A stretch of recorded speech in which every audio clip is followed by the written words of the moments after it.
সুপ্রিয় বিনিয়োগকারী ভাই ও বন্ধুদের শুভ বিকাল জানাচ্ছি।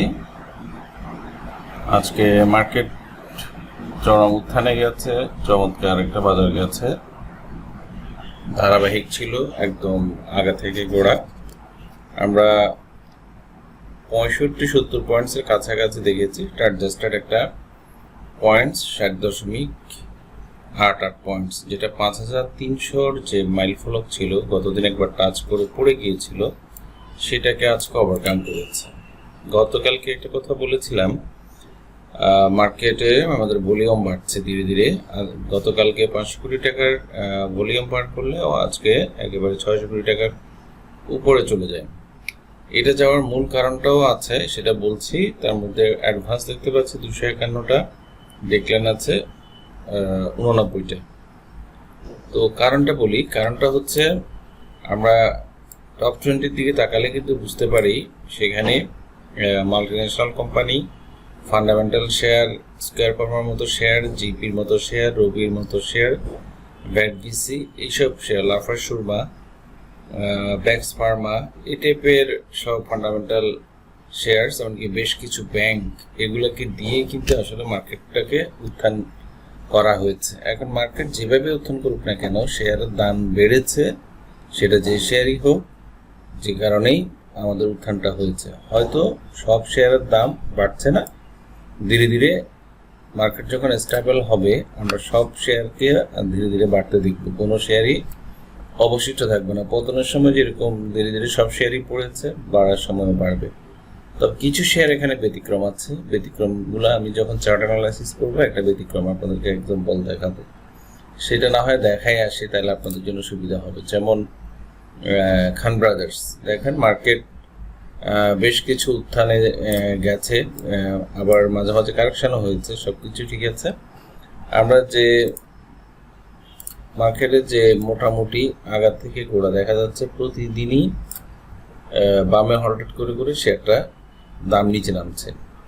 এখন সেটা হচ্ছে, এইটা যখন উত্থানে গিয়েছিল, যখন ক্রমান্বয়ে একেবারে 14-15 টাকা থেকে শুরু করে 250 টাকা পর্যন্ত প্রাইস বেড়েছে, মাঝে মাঝে কারেকশন করেছে, কিন্তু প্রাইস কিন্তু উত্থানেই ছিল। এখানেও কিন্তু ছোট একটা আপ হওয়ার চেষ্টা করেছে, কিন্তু পারেনি। এটাকে বলা হয় আসলে ট্রেন্ডিং। যখন যেদিকে ট্রেন্ড থাকে, সেই ট্রেন্ডটা কন্টিনিউ করে, ধীরে ধীরে হয়তো কারেকশন করে হালকা, তারপর আবার বেড়ে যায়। এখন পতনের সময় সেটা করছে। এখন আপনারা হয়তো অনেকে জানতে চাইবেন কমেন্টসে, এটা কতটুকু আসতে পারে।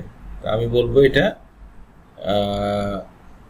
মোটামুটি আমার হিসাব মতে 95-96-তে আসলে এটা যৌক্তিক। মানে আরো 5-10 টাকা যদি কমে, তখন ওখান থেকে হয়তো ছোট একটা মুভ হতেও পারে। তবে এটা যে হবে, ইটস নট নেসেসারি, কারণ যেই জায়গাটার থেকে শেয়ারটা বেড়েছে, আমরা ওরিয়েন্ট ফিউশনকে দেখেছি, এরকম অনেকগুলো শেয়ার যেগুলো এইভাবে উত্থান হয়েছে, ধীরে ধীরে পড়েছে, মাঝে মধ্যে বেড়েছে, আবার পড়ে গেছে। তো এখন আমাদেরকে বাছাই করতে হবে যে শেয়ারগুলো এখন ট্রেন্ডিং এ আছে, উপরের দিকে যাচ্ছে, বেড়ে গেছে, এটা বলে না ঢুকলে কিন্তু সবাইকে প্রস্তাতে হবে। তো এই টাইপের শেয়ার সিলেকশনে যেতে হবে। এখন আমরা দেখতে পাচ্ছি আজকে কোন কোন শেয়ারগুলো টপ 10 গেইনার্সে ছিল। তার মধ্যে ইন্স্যুরেন্স ছিল একেবারে ম্যাক্সিমাম, তারপরে ইঞ্জিনিয়ারিং, এরপরে টেক্সটাইল, এরপরে ফার্মাসিউটিক্যালস। আর আমরা যদি সেক্টর এবং ক্যাটাগরির দিক থেকে দেখি, তাহলে দেখা যাচ্ছে ফুড অ্যান্ড অ্যালাইড, ভ্যালুর দিক থেকে যদি দেখা যায়, তারপরে ফার্মা, তারপরে টেক্সটাইল, তারপরে ইঞ্জিনিয়ারিং, এইভাবে ক্রমান্বয়ে মিউচুয়াল ফান্ড কিন্তু এর মধ্যে আছে। এখন চলুন আমরা আমাদের H1 চার্টটা আগে আমরা দেখি। H1 চার্ট অনুসারে একটা কথা বলার আছে, সেটা হচ্ছে H1 চার্টে আমি গত কয়েকদিন ধরে আপনাদেরকে H1 চার্টের অ্যানালাইসিসগুলো দেখাচ্ছে একটা কারণে, মার্কেটে 4 ঘন্টার যে উত্থান পতন, সেগুলো বোঝার জন্য, দেখার জন্য। আমরা যখন দেখলাম এটা মোটামুটি 1 ঘন্টার চার্ট, মুভিং এভারেজ 20, যেটা এই কালারটা, সেটার উপরে প্রাইস যখন এসে উপর থেকে কারেকশনের সময় দাঁড়িয়েছে, তখন আমরা আশাবাদী ছিলাম মার্কেট বাড়বে। এটার কারণে ডে চার্টে যত ধরনেরই ক্যান্ডেল আসুক না কেন, আমি কিন্তু গতকাল ফরমেশনগুলো দেখিয়েছি, সেই ফরমেশনে কিন্তু বারবার বলেছি, ইভিনিং স্টার ফরমেশনে কিন্তু মার্কেট নিচের দিকে যায়, কিন্তু আমাদের আদার্স ইন্ডিকেটর কিন্তু উপরের দিকের কথা বলছে। এমনকি সেখানে কিছু কন্ডিশন ছিল, সেই কন্ডিশনগুলো ছিল গতকালকে 5275 থেকে 300 পয়েন্টসের বাধা অতিক্রম করতে পারলে তাহলে আমরা ধরে নিচ্ছি গতদিন যেটা পড়েছে, গতদিন যেটা পড়েছে আজকে সেটা ওভারকাম করেছে। ছোটখাটো একটা বাধা অতিক্রম করেছে, আমাকে 5300 পয়েন্টসের যে একটা বাধা ছিল সেটাও কিন্তু অতিক্রান্ত হয়েছে। এর মধ্যে একটা ছোট কারেকশন হয়েছে, মার্কেট এখানে যেরকম স্ট্রেটলি বেড়েছে এই জায়গাটাতে, এই কারেকশনটা হচ্ছে রিটেস্ট এক্স্যাক্টলি। এখন রিটেস্টটা সাকসেসফুল হয়ে ব্রেকআউট করেছে। এখন আমাদের নেক্সট ব্যারিয়ার হচ্ছে 5350 থেকে 5400 পর্যন্ত। এই জায়গার আগে আপাতত হয়তো কারেকশনটা নাও হতে পারে, কিন্তু 30 জুন যাওয়ার জন্য মাত্র আর একটা ওয়ার্কিং ডে বাকি আছে। তো সেই ওয়ার্কিং ডে পরে আমরা কিন্তু আমাদের ইন্ডেক্স নিয়ে কতটুকু আশাবাদী হতে পারবো না পারবো এগুলো সবগুলা একদম ক্লিয়ারলি বলতে পারবো। এটা একটা ব্যাপার, কারণ সেখানে বেশ কিছু ফান্ডামেন্টাল নিউজ আমাদের জন্য অপেক্ষা করছে। সেই ফান্ডামেন্টাল নিউজগুলো আমাদের ফেভারে গেলে মার্কেট তত্তর করে বাড়বে, কিন্তু সেখানেও ব্যারিয়ার থাকবে। সেই ব্যারিয়ারগুলো কোথায় কোথায় হবে সেগুলো কিন্তু আমরা অবলীলে বলবো। এই হচ্ছে আমাদের H1 চার্টের আপাতত রেসিস্ট্যান্স। আর ডে চার্ট অনুসারে গতকালকে যেটা বলেছি যে আমি বক্স ড্র করা আছে স্টিল নাও, এই বক্স অনুসারেই কিন্তু দেখা যাবে। আমি বলেছি যে গত দিনের যে ক্যান্ডেলটা সেটার উপরে যদি প্রাইস আজকে চলে যায় তাহলে কিন্তু আমরা মোটামুটি একটা পজিটিভ ধারায় মার্কেট চলে যাচ্ছে, এটা বলতে পারবো। আর 5341 হচ্ছে আমাদের চ্যানেলের ব্যারিয়ার। চ্যানেলের ব্যারিয়ারটা যদি আগামী দিন আজকে যেভাবে বেড়েছে, আমরা যেদিন প্রত্যেক সময় দেখি যে ভলিউম সহ প্রাইস যখন বাড়ে তারপরের দিন কিন্তু কারেকশন করে, কিন্তু এইবার কিন্তু সেরকম হওয়ার সম্ভাবনা কম। একটা কারণে বলছি, আমার কাছে কেন জানি মনে হচ্ছে এবার চ্যানেলটা ব্রেকআউট করবে। চ্যানেল ব্রেকআউট করে রিটেস্ট করে তারপরে মার্কেট উপরের দিকে যাওয়ার চেষ্টা করবে। যদি 30 জুনের পরে কোনো ফান্ডামেন্টাল ইস্যুস বাজেভাবে বাজারকে প্রভাবিত না করে তাহলে কিন্তু আমরা মোটামুটি একটা উত্থান বাজার পেতে যাচ্ছি। মার্কেট উঠতে পড়বে, এটার জন্য হতাশ হওয়ার কোনো কারণ নেই। আর পার্মানেন্টলি আমরা অনেকেই জানতে চেয়েছেন পার্মানেন্টলি মার্কেট এটাকে উত্থান কিনা। আমি এটা কোনোভাবে পার্মানেন্টলি উত্থান করবো না। পার্মানেন্ট উত্থান শুরু হবে 5500 পয়েন্টসের উপরে যাওয়ার পরে। তো 5500 পয়েন্টস যাওয়া পর্যন্ত আমাদেরকে অপেক্ষা করতে হবে। এই হচ্ছে একটা ব্যাপার। এখন চলুন আমরা টপ 10 যে 100% 10% করে বেড়েছে সেই ফান্ডামেন্টাল শেয়ারগুলো একবার চোখ বুলিয়ে এসে, যেমন হাইডেলবার্গ সিমেন্ট, এটা খুবই ফান্ডামেন্টালি স্ট্রং একটা শেয়ার, এমনকি হল্টেড করে বাড়ছে। রবি হল্টেড করেছে আজকে। কর্ণফুলী ইন্স্যুরেন্স ফান্ডামেন্টালি খুবই স্ট্রং।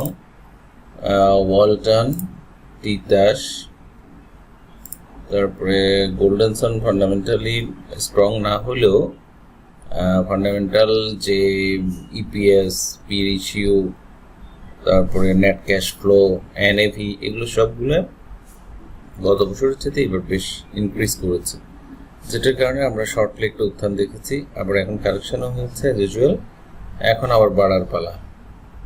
তারপরে এরকম অনেকগুলো শেয়ার আজকে যেহেতু 250টা শেয়ারের দাম বেড়েছে, আমরা মোটামুটি মেজরিটি শেয়ারকে দাম বাড়তে দেখব।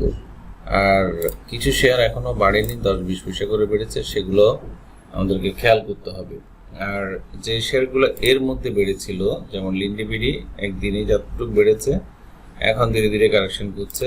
তারপরে জিএইচএল, গোল্ডেন হারভেস্ট গতদিন হল্টেড ছিল, আজকে অনেক উপরে উঠে আগের টপ হয়ে গিয়ে আজকে আবার কারেকশন করেছে। এবং খান ব্রাদার্স আমরা বেশ কিছুদিন থেকে এটাকে মোটামুটি টপ লুজার্সের মধ্যে দেখতে পাচ্ছি। খান ব্রাদার্স, কেপিপিএল সবগুলো কিন্তু একই টাইপের। দেখেন আজকে এতগুলো পয়েন্ট বেড়েছে, এই যে শেয়ারগুলোর দাম পড়েছে, তাহলে এগুলো আসলে আজকে আমরা বলবো যে এগুলো অবাগের শেয়ার। আর কারো যদি শেয়ার 10-20 পয়সা বাড়ে তার মনোপূর্ণ হওয়ার কোনো কারণ নেই, তাহলে সে এই জায়গা থেকে বেটার পজিশন আছে, এটা নিজেকে ভাবতে হবে। তা আমি আগেও বলেছি, এখনো বলছি, প্রতিটা শেয়ারেরই দাম ধীরে ধীরে বাড়বে, আর ধৈর্যের কোনো বিকল্প নাই। আর সব সময় নিজেকে আপডেট রাখতে হবে, ফান্ডামেন্টাল নিউজ চেক করতে হবে। এর পাশাপাশি অনলাইন পত্রিকাগুলোর নিউজ দেখে প্রভাবিত না হয়ে সত্যতা যাচাই সাপেক্ষে ইনভেস্ট করা উচিত। এটা ছাড়াও বলবো অ্যানালাইসিস সেটা যেটা হোক, ফান্ডামেন্টালও হতে পারে, টেকনিক্যালও হতে পারে, দুইটা অ্যানালাইসিস দিয়ে নিজেকে আপডেট রেখে পুঁজিবাজারে বিনিয়োগ করলে আপনি লাভবান, নিচে লাভবান হবেন, আপনাকে কেউ হারাতে পারবে না, এভাবে করে আগাবেন। আমরা কিছু শেয়ারস কয়েকদিন আগে অ্যানালাইসিস দিয়েছিলাম, সেগুলোর আজকের পজিশনটা আমরা একবার চেক করে ফেলি। এখন চলুন, আমি খান ব্রাদার্সের পাশাপাশি কেপিপিএলটাও বলবো, একই কথা। কেপিপিএল এর আমি এটা একটা উইকলি চার্ট ড্র করেছি আজকে।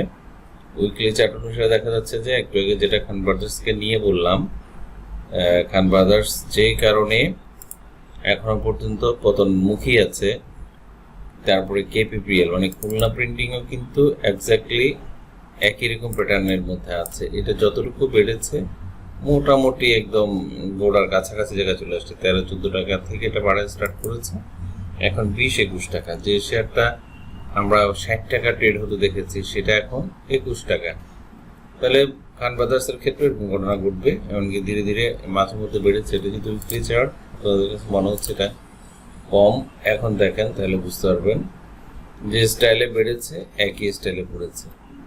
এই হচ্ছে প্রতিটি শেয়ারের একটা ধর্ম। এখন সাইডে মুভমেন্টে আছে, আবার কোন সময় বাড়বে সেটা এখন দেখার অপেক্ষার পালা। চলুন, আমরা এটা আসলে আমাদের আলোচনার বিষয় ছিল না, আমরা অন্য শেয়ারগুলো দেখি। আপনারা যারা কয়েকদিন আগে আমাকে কিছু শেয়ার অ্যানালাইসিসের কথা বলেছিলেন, যেমন আইএফএসসি নড়াচড়া স্টার্ট করেছে, সেন্ট্রাল ফার্মা এখনো স্টার্ট করেনি, তারপরে এনআরবিসি মোটামুটি সবগুলা স্ট্রেংথ দেখা যাচ্ছে, বেশ ভালো শো করছে, এমনকি ব্যাংক কিছুটা বাড়ছে, যেটার কারণে আমি পজিটিভ মনে করছি। আর প্রাইম ইন্স্যুরেন্স আজকে মোটামুটি বেশ ভালো পজিশনে চলে গেছে, চার্ট দেখে মনে হচ্ছে এটা যে কোনো দিন একটা উত্থানে চলে যাবে। তারপরে স্ট্যান্ড ইন্স্যুরেন্স আজকে, যেহেতু ইন্স্যুরেন্স অনেকগুলোই বেড়েছে, ইন্স্যুরেন্স আজকে এটা পজিটিভ ট্রেন্ডে গেছে। এটা এই মুহূর্তে যে পজিশনে আছে শর্টলি ইনভেস্টমেন্টের জন্য একটা জায়গা তৈরি হয়ে আছে। তারপরে জেমিনি সিফুড কয়েকদিন ধরে আমরা দেখতে পেয়েছিলাম লো পেড চাংশের দাম বেড়েছে। এখন জেমিনি সিফুড 2 দিন বাড়ার পরে 2 দিন যৌক্তিক কারেকশন যেটা সেটা হয়েছে। এখন আজকে বাড়াটা খুবই লজিক্যাল, তো এখন আবার বাড়ায় স্টার্ট করেছে। 250 টাকার উপরে গেলে আবার এটা দৌড়ানো স্টার্ট করতে পারে, এটা একটা অনুমেয়। এডিয়েন্টেল একদম আমরা যেদিন দেখেছি সেদিনের পর থেকে বেশ ভালোভাবে বেড়েছে। ইউনিক হোটেল একটা বড় উত্থান দেওয়ার পরে মোটামুটি যৌক্তিক কারেকশন যেটা সেটা হচ্ছে, ব্র্যান্ডের লোয়ার থেকে আপারে গেছে, এখন মিডলে টাচ করার পরে আবার এটা রিটেস্ট করে উপরে যাওয়ার পালা। তারপরে হচ্ছে সেন্ট্রাল ফার্মা কিন্তু মুভমেন্ট 20 নিচে নেমে গেছে, সো এটা যে কোনো দিকে নিচে আরো নিচে চলে আসার সম্ভাবনা আছে। বারাকা পাওয়ার, বিডি কম উঠে গেছে মোটামুটি। আজকে আমরা লাফার সুরমাকে কিন্তু টপ 20-তে দেখেছি, আমি যখন অ্যানালাইসিস করেছি এখানে এখনো মার্ক করা আছে। এটা বোলিঞ্জের ব্র্যান্ড ব্রেকআউট হয়েছে, একটা বড় ধরনের রেসিস্ট্যান্স আছে 63 টাকা 50 পয়সা, এটা ওভারকাম করতে পারলে বাড়বে, যেহেতু দীর্ঘদিন বাড়েনি শেয়ারগুলো। এরপরে আমরা কনফিডেন্স সিমেন্টের কথা বলি। আজকে দেখো কনফিডেন্স সিমেন্টও কিন্তু বেশ ভালো বেড়েছে। এটা 56 টাকা চলে এসেছিল যে শেয়ার, এখন 68 টাকা। তো ফান্ডামেন্টাল শেয়ার কিনলে লুজার হওয়ার সম্ভাবনা খুবই কম। আমরা কাশেমের ক্ষেত্রে যেটা দেখা যাচ্ছে, কাশেম এখনো পর্যন্ত যৌক্তিকভাবে বাড়া যেটা দরকার সেটা বাড়েনি, তবে নেগেটিভ কোনো কিছু শো করছে না, সবকিছু পজিটিভ শো করছে। তবে 36 টাকার উপরে না যাওয়া পর্যন্ত ইনভেস্টমেন্টে যাওয়াটা বোকামি হবে, কারণ 40-এ একটা ব্যারিয়ার আছে। 36-এ কেউ কিন্তু 36-এর উপরে যদি ট্রেড হয় তাহলে সে 40-এ হয়তো সেল করতে পারবে, সেটার জন্য অপেক্ষা করাটা উচিত। মালিকের ক্ষেত্রেও আমি একই রকম কথা বলবো, মালিক অলমোস্ট নেগেটিভ পজিশন শো করছে, এত ভালো মার্কেটেও সে নিজেকে বাড়াতে পারছে না। আর হচ্ছে নাইক্যাফ একই অবস্থা, কাশিম ট্রেসেলের মতো সাইডে মুভমেন্ট ক্রিয়েট করে আছে, আর প্রাইস নিচে কানেকশন হচ্ছে না, 32-এর নিচে খুব একটা ক্লোজ হচ্ছে না। এখন দেখার পালা হচ্ছে এটা যদি 35-এর উপরে যায় তাহলে কিন্তু 33-34-এর উপরে গেলে কিন্তু এটাতে ইনভেস্টমেন্ট শুরু হতে পারে। তারপর আলোচনা একটু থাক। আপনারা সবাই ভালো থাকবেন, ধন্যবাদ।